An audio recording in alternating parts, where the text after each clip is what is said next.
কল্পনা কৰকচোন এখন নিস্তব্ধ আৰু অন্ধকাৰ পৃথিৱী। কোনো বাল্বৰ পোহৰ নাই, কোনো মেচিনৰ শব্দ নাই। ৰাতি হ'লেই পৃথিৱীখন যেন এটুকুৰা শিললৈ ৰূপান্তৰিত হয়। এতিয়া এজন মানুহৰ কথা ভাবক, যি প্ৰকৃতিৰ আটাইতকৈ ভয়ংকৰ শক্তিটোৰ সন্মুখত নিৰ্ভীকভাৱে থিয় হৈ আছে। চাৰিওফালে আকাশ ফালি বিজুলী তীব্ৰ তৰংগ বৈ গৈছে। তেওঁ বিজুলীক ভয় নকৰে, বৰঞ্চ তেওঁ হাতৰ এটা নিৰ্দেশতে বিজুলীয়ে যেন এজন আজ্ঞাবাহী দাসৰ দৰে আচৰণ কৰে। এয়া কোনো চিনেমাৰ কাহিনী নহয়, এয়া আছিল বাস্তৱৰ সেইজন মানুহ যিয়ে আধুনিক যুগটো জন্ম হোৱাৰ বহু আগতে তাক কল্পনা কৰিছিল। তেওঁ হ'ল নিকলা টেছলা। লেটছ ইগনাইটলৈ আপোনাক স্বাগতম। আজি আমি বিজ্ঞানৰ আটাইতকৈ ৰহস্যময় আৰু উপেক্ষিত ব্যক্তিজনৰ বিষয়ে আলোচনা কৰিম। 1856 চনৰ 10 জুলাই ক্ৰোয়েছিয়াৰ এখন সৰু গাঁৱত যি নিশা টেছলাই পৃথিৱীত চকু মেলিছিল, সেই নিশা আকাশখন যেন খঙত কঁপি উঠিছিল। ধাৰাসাৰ বৰষুণ আৰু তীব্ৰ বিজুলীৰ মাজত তেওঁ জন্ম হৈছিল। ধাত্ৰীগৰাকীয়ে ভয় খাই কৈছিল, এই শিশুটি আন্ধাৰৰ সন্তান হ'ব। কিন্তু টেছলাৰ মাকে গৰ্বৰে কৈছিল, নহয়, ই পোহৰৰ সন্তান হ'ব। আৰু সঁচাকৈয়ে গোটেই পৃথিৱীখনক পোহৰাই তোলাৰ দায়িত্ব যেন তেওঁৰ কান্ধতেই আছিল। সৰুৰে পৰা টেছলাৰ এক অলৌকিক ক্ষমতা আছিল। তেওঁ কোনো মেচিন নোচোৱাকৈয়ে মনৰ ভিতৰতে তাৰ প্ৰতিটো সৰু বৰ অংশ কল্পনা কৰিব পাৰিছিল। তেওঁ কৈছিল, মই মোৰ ধাৰণাবোৰ চকুৰ আগত জীৱন্ত ৰূপত দেখা পাওঁ। 1884 চনত যেতিয়া টেছলাই আমেৰিকাত ভৰি থৈছিল, তেওঁৰ হাতত সম্পদ বুলিবলৈ আছিল পকেটত মাত্ৰ 4 চেণ্ট আৰু এটা অসম্ভৱ সপোন। তেওঁ থমাছ আলভা এডিছনৰ ওচৰলৈ গৈছিল। এডিছনে তেতিয়া DC বিদ্যুতৰ ব্যৱসায় কৰিছিল। কিন্তু টেছলাই জানিছিল যে DC বিদ্যুতৰ সীমাবদ্ধতা আছে। যেতিয়া টেছলাই অল্টাৰনেটিং কাৰেণ্ট অৰ্থাৎ ACৰ ধাৰণা দিলে, এডিছনে তাক সহজভাৱে গ্ৰহণ নকৰিলে। আৰম্ভ হ'ল দ্য ৱাৰ অফ কাৰেণ্ট। এডিছনে টেছলাক বদনাম কৰিবলৈ সকলো কৰিছিল, আনকি তেওঁক চাকৰিৰ পৰা উলিয়াই দিয়া হৈছিল। এজন মহান বিজ্ঞানীয়ে জীয়াই থাকিবলৈ নলা খন্দাৰ কামো কৰিবলগীয়া হৈছিল। কিন্তু সত্যক কিমান দিন লুকুৱাই ৰাখিব? অৱশেষত টেছলাই প্ৰমাণ কৰিলে যে ACহে বিদ্যুতৰ আচল ভৱিষ্যত।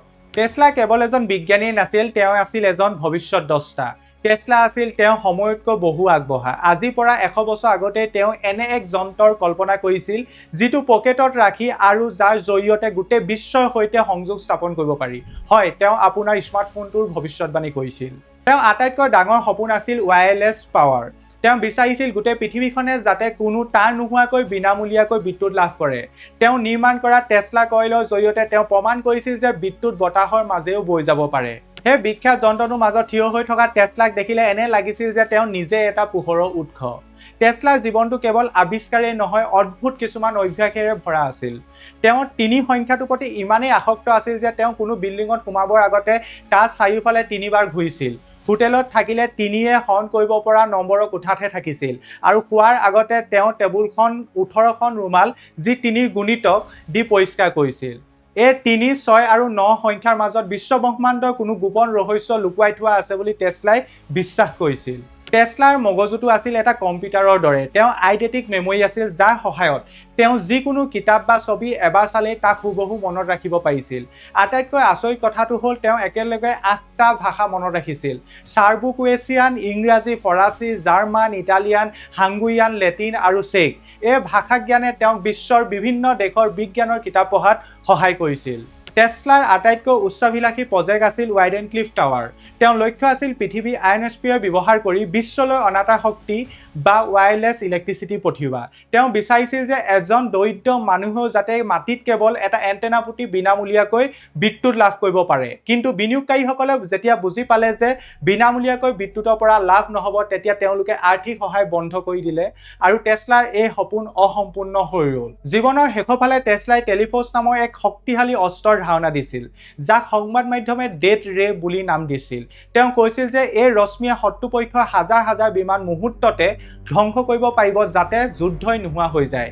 তেওঁ মৃত্যুৰ পিছত FBI তেওঁ সকলো নথিপত্ৰ জব্দ কৰিছিল, কাৰণ তেওঁলোকে ভয় কৰিছিল যে টেছলাৰ এনেকুৱা কিছুমান ভৱিষ্যত প্ৰযুক্তি আছে, যিটো ভুল হাতত পৰিলে বিপদ হ'ব পাৰে। পৃথিৱীক পোহৰ দিয়া মানুহজনে নিজে কিন্তু সেই সময়ত এক হোটেলৰ কোঠাত সম্পূৰ্ণ নিঃসংগভাৱে মৃত্যুক আঁকোৱালি লৈছিল। আজি আমি যি প্ৰযুক্তিৰ পৃথিৱীত জীয়াই আছো, তাৰ প্ৰতিটো চুকত নিকোলা টেছলাৰ নীৰৱ অৱদান আছে। তেওঁ আছিল এজন এনে বিজ্ঞানী যিয়ে ভৱিষ্যতক বৰ্তমানত গঢ়ি থৈ গৈছিল। নিকোলা টেছলাৰ এই কাহিনীয়ে আমাক শিকায় যে সপোন যিমানেই অসম্ভৱ নহওক লাগিলে, যদিহে আপোনাৰ মনত দৃঢ়তা থাকে, আপুনি পৃথিৱী সলাব পাৰে। লেটছ ইগনাইটৰ আজি এই ভিডিঅ'টো কেনে লাগিল আপোনালোকে কমেণ্ট ছেকশ্যনত জনাবলৈ নাপাহৰিব আৰু এনেকুৱা ধৰণৰ ভিডিঅ'ৰ বাবে আমাৰ এই পেজখন তথা এই চেনেলটো ফ'ল' কৰিবলৈ নাপাহৰিব। ধন্যবাদ।